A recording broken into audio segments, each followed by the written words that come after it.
Everyone welcome to my channel गिजान fan fiction. तो चलिए फ्रेंड्स, अपनी स्टोरी को कॉल मी डैडी का नेक्स्ट पार्ट शुरू करते हैं। और फैन फिक्शन पसंद आए तो प्लीज़ चैनल को सब्सक्राइब करना, लाइक करना और डियर कमेंट करना, चैनल को हाइप करना। तो चलिए स्टोरी स्टार्ट करते हैं। तो लास्ट पार्ट में हमने देखा था कि जहाँ वांगजी विंग से शादी कर लेता है, वहीं जब प्रीस्ट दोनों को किस करने को कहते हैं तो विंग बहुत डरा हुआ था। वहीं वांगजी विंग की नेक पकड़ता है और उसे अपनी तरफ खींचता है और उसके लिप्स पर अपने लिप्स रख देता है। वो उसे एक पैशनेट और डीप किस करता है। जब वो पूरी तरीके से सेटिस्फाई हो जाता है तो विंग को छोड़ देता है। विंग की आंखें थोड़ी नम हो गई थी, लेकिन वहीं वो बहुत डरा हुआ भी था, वो शॉक भी था। वांगजी जो उसकी तरफ देखता है और कहता है, अब इसकी आदत डाल लो। विंग कहता है, वांगजी कहता है, अब तुम्हें किसकी आदत डाल लेनी चाहिए। मैं तुम्हें रोज सुबह शाम और मेरा जब मन करेगा तब तुम्हें किस करूंगा। भीम गुस्से में अपनी मुट्ठियां बींच लेता है, लेकिन वो वांगजी के साथ क्या कर सकता था। वहीं वो दोनों स्टेज से नीचे आते हैं। विंग विंग जो बहुत डरा हुआ था, वांगजी विंग को सबसे मिलाता है। सभी लोग पार्टी एंजॉय कर रहे थे। वहीं से चैन विंग की तरफ देखते हैं और कहते हैं, विंग वेलकम टू लैन फैमिली। विंग बस कह देता है। वहीं हम देखते हैं वांगजी के अंकल जो वांगजी के सामने खड़े थे और उसे गुस्से में देख रहे थे। कुरैन कहते हैं, वांगजी क्या तुम्हें सही लगता है कि तुम्हारा ये डिसीजन सही है। वांगजी कहता है, अंकल मैं कोई भी डिसीजन बिना सोचे समझे नहीं लेता और मैं विंग से बहुत प्यार करता हूँ। वहीं कुरैन कहते हैं, पर तुम जानते हो वो लड़का तुमसे कितना छोटा है। वांगजी कहता है, अंकल वो मुझसे कितना भी छोटा हो, वो 20 साल का है और मुझे इस बात से कोई फर्क नहीं पड़ता। मुझे वो बहुत पसंद है और मैं उससे बहुत प्यार करता हूँ। कुरैन कहते हैं, वांगजी मैं तुम्हारी खुशी में बहुत खुश हूँ कि फाइनली तुम्हें कोई ऐसा मिल गया, लेकिन बेटा क्या तुम जानते हो। वांगजी कहता है, अंकल बस आप खुश होने चाहिए, आप मुझे और विंग को ब्लेसिंग्स दीजिए, मैं आपकी ब्लेसिंग्स चाहता हूँ। कुरैन कहते हैं, ठीक है। तभी वांगजी विंग की तरफ देखता है। विंग जो चुपचाप चैंग के पास खड़ा हुआ था, चैंग विंग की तरफ देखता है और कहता है, विंग विंग क्या तुम ठीक हो। विंग कहता है, हाँ मैं ठीक हूँ। वांगजी विंग का हाथ पकड़ता है। विंग वांगजी की तरफ देखता है। वांगजी कहता है, मेरे साथ चलो। विंग जो कुछ भी नहीं कहता, भांगजी उसे खींचकर अपने अंकल के पास ले जाता है। विंग जैसे ही लेन कुरैन को देखता है तो थोड़ा डर जाता है। अभी भांगजी कहते हैं, विंग ये मेरे अंकल हैं। विंग उन्हें देखता है और वो करता है। कुरैन जो विंग की तरफ देखते हैं, वो एक स्माइल करते हैं और कहते हैं, विंग हमारी लैन फैमिली में तुम्हारा स्वागत है। विंग बस एक छोटी सी स्माइल करता है, लेकिन ये कहना गलत नहीं होगा कि कुरैन को देखने के बाद वो कितना डरा हुआ था। कुरैन कहते हैं, मैं जानता हूँ विंग, जो कुछ हुआ वो इतनी जल्दी हुआ, लेकिन तुम्हें डरने की ज़रूरत नहीं है बेटा, सब ठीक हो जाएगा। विंग बस कह देता है। वहीं हम देखते हैं वांगजी पूरी पार्टी में विंग का हाथ पकड़े रहता है और उसे एक मिनट के लिए नहीं छोड़ता। वहीं विंग को बहुत भूख लगी थी क्योंकि उसने सुबह से कुछ भी नहीं खाया। वो अपनी टमी में अचानक गुड़गुड़ाहट की आवाज़ फील करता है। वांगजी उसकी तरफ देखता है और कहता है, क्या तुम्हें भूख लगी है। विंग डर की वजह से अपना फेस ना में हिला देता है। वांगजी उसे गुस्से में देखता है और कहता है, जब तुम्हें भूख लगी है तो तुम हाँ क्यों नहीं कर रहे। विंग जो डर जाता है और कहता है, हाँ मुझे भूख लगी है। भांगजी कहता है, यहीं रुको। वो विंग को वहीं बिठाता है और उसके लिए एक प्लेट खाना लगा कर लाता है। वो विंग की तरफ देखता है और कहता है, इसे खाओ। विंग जो उसे लेता है वो खाने को देखता है। तभी वांगजी उसके सामने बैठ जाता है। विंग कहता है, क्या आप खाना नहीं खाएंगे। वांगजी कहता है, बिल्कुल खाऊंगा, लेकिन तुम मुझे खिलाओगे। विंग कहता है, क्या। वांगजी कहता है, अब तुम मेरे हस्बैंड हो तो तुम्हें नहीं लगता कि तुम्हें मुझे अपने हाथ से खाना खिलाना चाहिए। विंग जो बस वांगजी की तरफ देख रहा था, वांगजी विंग की तरफ एक स्माइल करता है और कहता है, जल्दी मुझे खाना खिलाओ और तुम भी खाओ, उसके बाद हम कहीं जा रहे हैं। विंग कहता है, कहाँ। भांगजी कहता है, विंग तुम बहुत सवाल पूछते हो, लेकिन अब हम कहीं जा रहे हैं, समझे तुम। विंग बस कहता है। वो अपनी प्लेट में से पहला स्पून लेता है और वांगजी को खिलाता है, लेकिन वांगजी उसका हाथ पकड़ लेता है और इस स्पून को विंग के मुंह की तरफ कर देता है। विंग पहले खाना खाता है। विंग कहता है, ये चम्मच तो टूटी हो गई, पर अब। वांगजी कहता है, इसी से मुझे खिलाओ। विंग कहता है, क्या। वांगजी कहता है, मैं तुम्हारा झूठा खाना चाहता हूँ, इसलिए मैं एक प्लेट में खाना लेकर आया हूँ, समझे? अब मुझे जल्दी खिलाओ, मेरे पास इतना टाइम नहीं है। विंग भी वांग जी को उसी स्पून से खाना खिलाता है। पता नहीं क्यों उसकी हार्ट बीट बहुत फास्ट हो जाती है जब वो वांग जी को उसी स्पून से खाना खाते हुए देखता है। दोनों खाना खाते हैं। वहीं से चैन, शुयांग और चैंग जो उन्हें देख रहे थे। चैन कहते हैं, चैंग क्या तुम्हें अभी भी लगता है कि मेरा भाई तुम्हारे दोस्त से प्यार नहीं करता? चैंग कहता है, मुझे नहीं पता, लेकिन ये जबरदस्ती की शादी है जो फोर्सफुली तुम्हारा भाई मेरे दोस्त से किया है। तभी से चैन कहते हैं, चैंग बिलीव करो, वांग जी विंग को कभी कुछ भी नुकसान नहीं पहुंचाएगा। इतने साल में वांग जी ने कभी किसी के लिए ये सब कुछ नहीं किया जो वो विंग के लिए कर रहा है। चैंग शॉकिंगली सी चैन की तरफ देखता है और कहता है, आप कहना क्या चाहते हैं? सी चैन कहते हैं, तुम्हें कुछ दिन में अपने आप पता चल जाएगा, मुझे तुमसे कुछ भी कहने की ज़रूरत नहीं है, लेकिन मैं तुमसे वादा करता हूँ तुम्हें इस बात का रिग्रेट कभी नहीं होगा कि तुम्हारे दोस्त ने एक माफिया से शादी की है, समझे तुम? ऐसा कहता है, जिसे सुनकर चैंग चुप हो जाता है। वहीं हम देखें खाना फिनिश करने के बाद वांग जी विंग का हाथ पकड़ता है और अपने भाई की तरफ देखता है और कहता है, गगा हम जा रहे हैं। सिचैन कहते हैं, ठीक है, अपना ख्याल रखना। चुयांग कहता है, वांग जी क्या तुम चाहते हो कि हम तुम्हारे साथ चलें? वांग जी कहता है, बिल्कुल नहीं, मैं अपना ख्याल रख लूँगा और विंग का भी। चुयांग कहता है। वहीं वांग जी विंग का हाथ पकड़ता है और वो दोनों उस हॉल से बाहर निकलते हैं, कार में बैठते हैं और सीधा निकल जाते हैं। विंग बहुत डरा हुआ था, लेकिन वो वांग जी से पूछना चाहता था कि वो कहाँ जा रहे हैं, लेकिन उसकी इतनी हिम्मत नहीं होती और ना ही वो पूछ पाता है। वहीं हम देखते हैं थोड़ी देर में ही कार पुलिस स्टेशन के सामने रुकती है। विंग शॉक हो जाता है और वांग जी की तरफ देखता है। वांग जी विंग की तरफ देखता है और कहता है, इतना शॉक मत हो, मैंने तुमसे वादा किया था कि मैं तुम्हारे डैड को बाहर निकालूंगा और मैं हमेशा अपना वादा निभाता हूँ विंग। वांग जी की बातों को सुनकर विंग अभी भी शॉकिंगली उसे देख रहा था। वांग जी विंग दोनों अंदर जाते हैं। वांग जी ने पहले ही लॉयर को वहां बुला लिया था, वो बैठा हुआ था। जब भी वांग जी को सभी जैसे ही पुलिस वाले देखते हैं वो खड़े हो जाते हैं। वांग जी सबकी तरफ देखता है और कहता है, वीचान से को छोड़ दो, क्या सारे पेपर्स बिल्कुल तैयार हैं? लॉयर कहता है, हाँ। वो पुलिस वाला वो सारे पेपर्स देखता है और वीचांसी को बाहर निकाल कर लाता है। वीचांसी जैसे ही वांग जी को देखते हैं वो वांग जी के पास आते हैं और कहते हैं, मिस्टर लेन तुम यहाँ क्या कर रहे हो? वांग जी कहता है, बिहेव वीचान से, ऐसी कोई गलती ना करो जिससे तुम्हें रिग्रेट हो। वीचान से कहते हैं, तुम बेटा, मैंने तुमसे कहा था ना कि चाहे मुझे कुछ भी हो जाए लेकिन तुम्हें इसकी हेल्प मत लेना, ऐसा कहता है। वहीं विंग जो डर जाता है और कहता है, डैड मेरी बात सुनिए। तभी वांग जी विंग का हाथ पकड़ता है और उसे अपनी तरफ खींच लेता है और कहता है, वीचान से मेरी बात अच्छे से सुनो, तुम्हें पता है विंग अब मेरा हस्बैंड है और तुम मेरे फादर इन लॉ, और मैं तुमसे बहुत रेस्पेक्ट से बात कर रहा हूँ। मैं वादा करता हूँ अब तुम्हें कुछ नहीं होगा। वीचान से की आंखें बड़ी बड़ी हो जाती हैं और कहता है, क्या कहा तुमने? विंग, मिस्टर लेन क्या कह रहे हैं? तुमने क्या लेन वांग जी से? विंग अपना फेस नीचे कर लेता है। वांग जी कहता है, तुम्हें यकीन नहीं है तो मैं तुमसे बता दूं, हमने आज ही शादी कर ली, तुम्हें पता है, और तुम्हारा बेटा अब मेरा हस्बैंड है, समझे तुम? वीचान से कहते, नहीं ऐसा नहीं हो सकता। पिंग, कहो लैन वांग जी झूठ कह रहा है। पिंग कहता है, डैड वो झूठ नहीं बोल रहे, ये सच है, मैंने मिस्टर लेन से शादी कर ली। वीचान से शॉक हो जाते हैं और वो विंग की तरफ देखते हैं।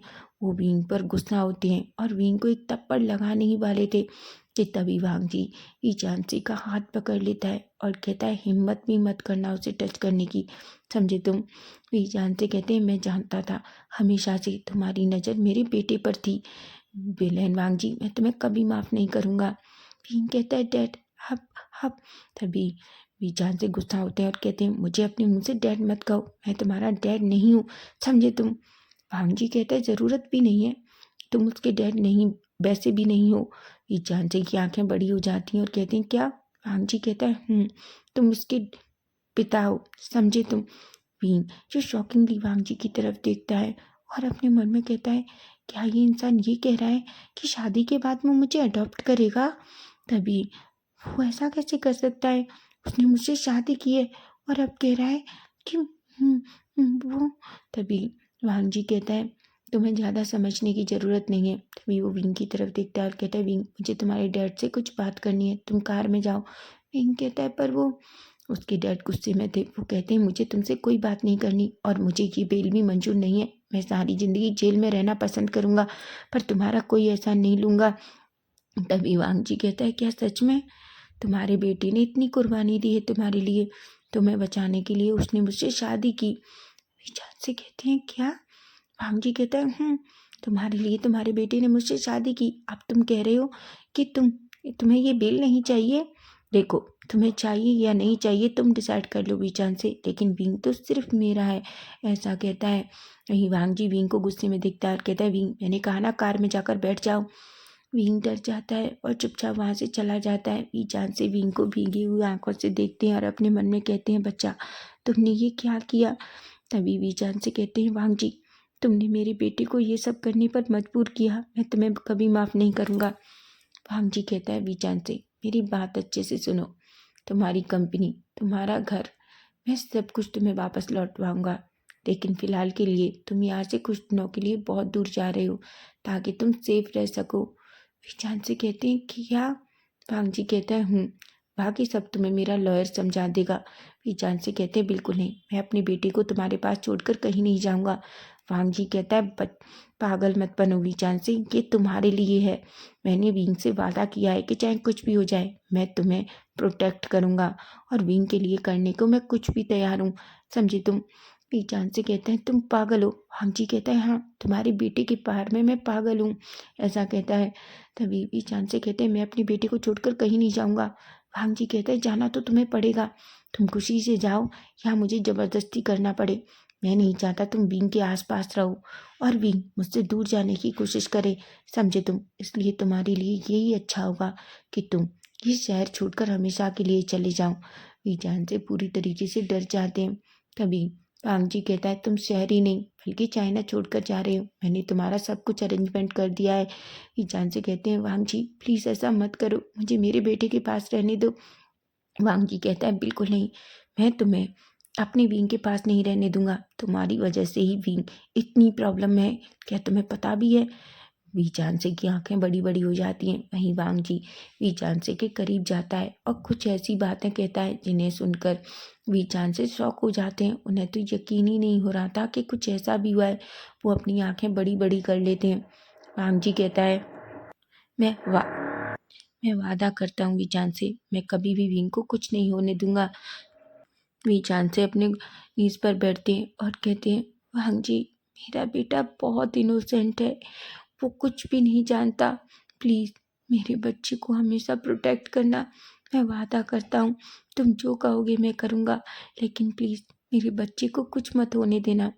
वांग जी कहता है मिस्टर वे मैं तुमसे वादा करता हूँ कि मैं तुम्हारे बेटे को कुछ नहीं होने दूंगा, लेकिन प्लीज़ तब तक तुम कॉपरेट करो जब तक मैं सब कुछ ठीक नहीं करता। बीचान से खड़े होते हैं।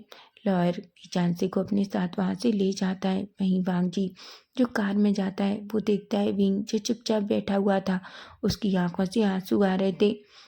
विंग वांग जी को देखता है। वांग जी कार में अंदर जाता है और विंग की तरफ देखता है और कहता है तुम रो क्यों रहे हो। विंग कहता है मेरे डैड, मैं अपने डैड से मिलना चाहता हूँ। वांग जी कहता है बिल्कुल नहीं, तुम अपने डैड से नहीं मिलोगे। विंग कहता है क्या? वांग जी कहता है हाँ तुम्हारे डैड अब यहाँ नहीं है, तुम्हारे डैड कहीं दूसरी जगह जा चुके हैं। विंग कहता है कि क्या? वांग जी कहता है हाँ तुम्हारे डैड बहुत गुस्से में थे, तुमने मुझसे शादी की इसलिए वो तुम्हें देखना नहीं चाहते। वांग जी विंग को नहीं बताता कि उसने उसके डैड को दूसरी जगह भेज दिया है, क्योंकि वो जानता है अगर उसने विंग से ऐसा कहा तो विंग और उससे नफरत करेगा। विंग कहता है नहीं ऐसा नहीं हो सकता। वांग जी कहता है विंग मैं जानता हूँ कि तुम्हारे डैड बहुत बचकानी हरकत कर रहे हैं, लेकिन शायद वो अभी बहुत गुस्सा है, जब वो थोड़े नॉर्मल हो जाएंगे तो वो खुद तुमसे मिलने आएंगे। विंग कहता है ये सब आपकी वजह से है, काश आपने मुझसे शादी ना की होती। वांग जी विंग का फेस पकड़ता है और अपनी तरफ कहता है और कहता है विंग मैं तुमसे ही शादी करता, तुम अच्छे से जानते हो। विंग डर जाता है लेकिन वो कुछ नहीं कहता। वहीं वांग जी कार निकालता है और वो दोनों सीधा उस लैंड मेंशन में पहुंच जाते हैं। जैसे ही वांग जी विंग को देखता है। विंग जो गहरी नींद में सो चुका था। वांग जी गहरी सी सांस लेता है। वो कार से बाहर निकलता है और दूसरी तरफ जाता है। विंग को ब्राइडल स्टाइल में कैरी करता है और सीधा मेंशन के अंदर ले जाता है। वो उसे अपने रूम में ले जाता है और उसमें लिटा देता है। वो विंग के शूज देखता है जो उसने पहने हुए थे। वो धीरे से उन्हें निकालता है। विंग की आंखें रोने की वजह से थोड़ी रेड हो गई थी। वांग जी फिर भी एक स्माइल करता है और उसकी फोरहेड पे किस करता है और कहता है, तुम जानते हो आज हमारी शादी की पहली रात है और मैं तुम्हारे साथ बहुत कुछ करना चाहता हूँ, लेकिन मैं तुम्हें मजबूर नहीं करूँगा। मैं चाहता हूँ कि तुम अपनी मर्जी से मेरे पास आओ और जो कुछ हमारे बीच हो वो एक दूसरे की मर्जी से हो, ना कि ज़बरदस्ती। ऐसा कहता है। वहीं हम देखते हैं वांग जी विंग को अच्छे से लिटाकर उसके कपड़े चेंज करता है और सीधा वॉशरूम में जाता है। वो फ्रेशन अप होता है और अपने कपड़े पहनता है और फिर वो बाहर निकलता है। तभी उसका फ़ोन बजता है।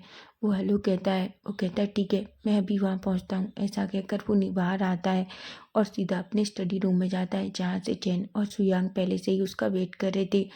शुयांग कहता है, वांग जी क्या विंग ठीक है? वांग जी कहता है हाँ, वो अभी मुझसे थोड़ा नाराज़ है। जैन कहते हैं सब कुछ ठीक हो जाएगा वांग जी, ये पल उसके लिए भी नाजुक है और वैसे भी तुमने ये सब कुछ इतना जल्दबाजी किया है। शुयांग कहता है वांग जी क्या होगा कि वो तुमसे नफरत करे? वांग जी कहता है मैं जानता हूँ वो मुझसे गुस्सा है लेकिन मुझसे नफरत नहीं करता। तभी जैन कहते हैं वीचान से। वांग जी कहता है मैंने उन्हें पहले ही सब कुछ समझा दिया है और वो यहाँ से बाहर चले गए हैं।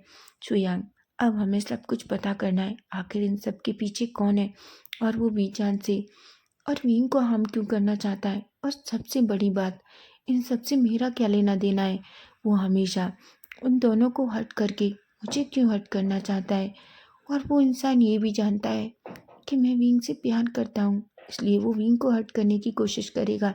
तभी शुयांग कहता है वैसे भी मैंने उन लड़कों के बारे में पता किया लेकिन मुझे एक बात समझ नहीं आ रही। मैं उन लड़कों के बारे में पता नहीं कर पा रहा हूँ कि वो कौन है। तभी से जैन कहते हैं वांग जी वो वेंडुआन के बेटे थे।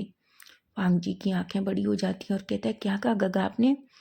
से जैन कहते हैं हाँ मुझे चैंग ने बताया कि वो वेंडुआन के बेटे थे, वेंजुलियो और वेंचाओ। वैन वांग वांग जी अपनी मुट्ठियां बीच लेता है और कहता है पर विंग ने मुझे क्यों नहीं बताया? लेंसी चैन कहते हैं मैं नहीं जानता उसने तुम्हें क्यों नहीं बताया, लेकिन जब मैंने इस बारे में चैंग से बात की तो चैंग ने कहा कि उन्होंने उसके और विंग के साथ कुछ गलत करने की कोशिश की थी। तभी लेंसी चैन अपनी मुट्ठियां बीच लेते हैं और कहते हैं मैं कभी बर्दाश्त नहीं करूँगा कोई मेरे चैंग के साथ ऐसा करे। मैं उन्हें माफ़ नहीं करूँगा।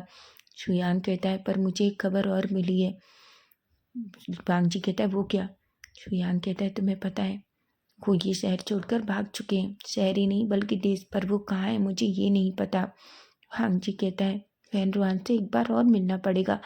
ऐसा लगता है कि जैसे इन सब की कड़ी वैन को जोड़ती है। ऐसा लगता है जैसे वो भी इस खेल का एक बहुत बड़ा मोहरा है। शुयांग कहता है तुम सही कह रहे हो वांग जी। वहीं जैन कहते हैं वांग जी बहुत नाइट हो चुकी है तुम्हें भी जाकर आराम करना चाहिए।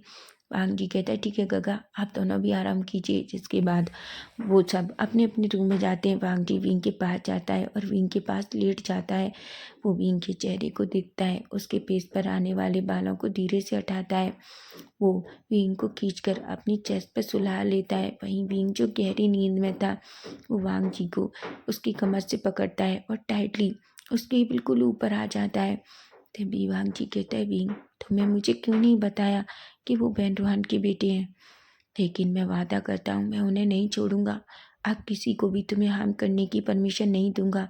तुम मेरे हो समझे तुम्हें किसी को भी टच करने का हक नहीं है मेरे अलावा। ऐसा कहता है। वहीं हम देखते हैं नेक्स्ट डे मॉर्निंग का सीन, जहाँ विंग धीरे धीरे अपनी आइज ओपन करता है। तभी उसे फील होता है कि वो बिल्कुल किसी के ऊपर है।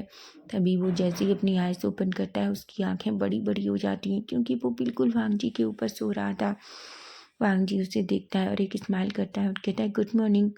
विंग जल्दी से खड़ा होता है और कहता है वो मैं। वांग जी कहता है विंग क्या तुम्हें याद नहीं कि अब हमारी शादी हो चुकी है? विंग वांग जी की तरफ देखता है और कहता है वो मैं वांग जी कहता है कुछ भी नहीं, जाओ फ्रेशन अप हो जाओ, उसके बाद हम नीचे ब्रेकफास्ट के लिए चलेंगे। विंग कहता है क्या मैं अपनी डैड से मिल सकता हूँ? वांग जी कहता है विंग मैंने कहा ना तुम्हारे डैड तुमसे नहीं मिलते ना चाहते। विंग कहता है मैं अपने डैड से मिलना चाहता हूँ, मेरे पास डैड नहीं, मेरे पास माँ भी नहीं, कोई नहीं, मेरे पास डैड थे लेकिन अब वो भी मुझसे दूर हो गए। वांग जी विंग का फेस पकड़ता है और अपनी तरफ खींचता है और कहता है विंग तुम्हें सच में डैड चाहिए तो आज से मैं तुम्हारा डैडी बनने के लिए तैयार हूँ। विंग की आंखें बड़ी हो जाती हैं और कहता है क्या? वांग जी कहता है वो कहता है तुम चाहते हो ना कि तुम्हारे पास एक डैड हो तो ठीक है, आज से मैं तुम्हारा डैडी हूँ, समझे? Call me daddy Wing. Wing Wang ji को पुश करता है और कहता है क्या आप पागल हो गए? आप कैसी बातें कर रहे हैं? अगर आपको मुझे अपना बच्चा ही बनाना था तो फिर आपने मुझसे शादी क्यों की? एक बात बोलिए, आप ऐसा कैसे कर सकते हैं? आप कहते हैं मैं आपको डैडी बुलाऊं और मैं आपका हस्बैंड हूँ। बेचारा वांग जी अपना सर पकड़ लेता है और कहता है मैं भी किस पत्थर से अपना सर फोड़ रहा था, मैं कैसे भूल सकता हूँ कि विंग को ये लगता है कि मैं उसे अडॉप्ट करना चाहता हूँ। वांग जी विंग को अपनी तरफ खींचता है और उसे अपनी लैब में बिठा लेता है। वो कहता है ठीक है तुम मुझसे डैडी मत कहो, मैं नहीं चाहता तुम मुझसे डैडी कहो। विंग मैं तुम्हें अडॉप्ट नहीं कर रहा। विंग वांग जी की तरफ देखता है।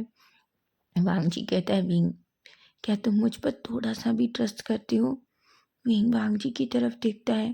वांग जी कहता है विंग बस थोड़ा सा, मैं वादा करता हूँ एक दिन तुम अपने डैड के साथ होगे।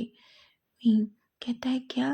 वांग जी कहता है मैं वादा करता हूँ मैं तुम्हारे डैड को तुमसे जल्दी मिलाऊंगा, लेकिन अभी चीज़ें बहुत ख़राब हैं, प्लीज़ विंग।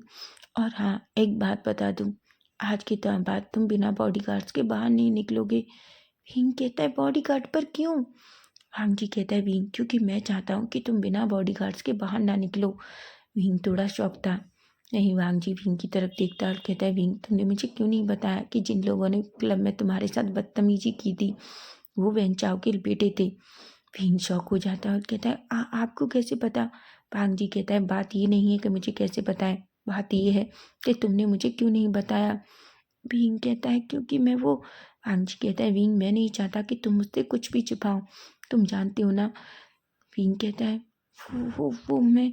वांग जी कहता है विंग देखो मैं जानता हूँ कोई तुम्हें हार्म करने की कोशिश कर रहा है, लेकिन विंग कहता है मुझे हार्म करने की? वांग जी तभी खुद को करेक्ट करता है और कहता है वो हाँ मैं ये कहना चाहता था देखो विंग जब सबको ये पता चलेगा कि तुम मेरे हस्बैंड हो तो वो तुम्हें हार्म करने की कोशिश करेंगे, इसलिए प्लीज़ अपने साथ हमेशा बॉडीगार्ड रखो। विंग अनोइंग सा फेस बनाता है। वांग जी विंग की फोरहेड पे किस करता है और कहता है जाओ खड़े हो जाओ और फ्रेशन अप हो जाओ, उसके बाद हम दोनों सीधा ब्रेकफास्ट के लिए जाएंगे। विंग कहता है और सीधा वहाँ से वॉशरूम में चला जाता है। वहीं वांग जी अपनी मुट्ठियाँ बींच लेता है और कहता है मैं जल्दी सही कर दूंगा सब कुछ, लेकिन मुझे पहले ये जानना है कि वेंडवान के बेटे आखिर हैं कहाँ। ऐसा कहता है तो फ्रेंड्स नेक्स्ट पार्ट इसका हम कल देखेंगे कि कल क्या होगा। फैन फिक्शन अच्छा लगे तो प्लीज़ कमेंट जरूर करना। Bye bye, take care.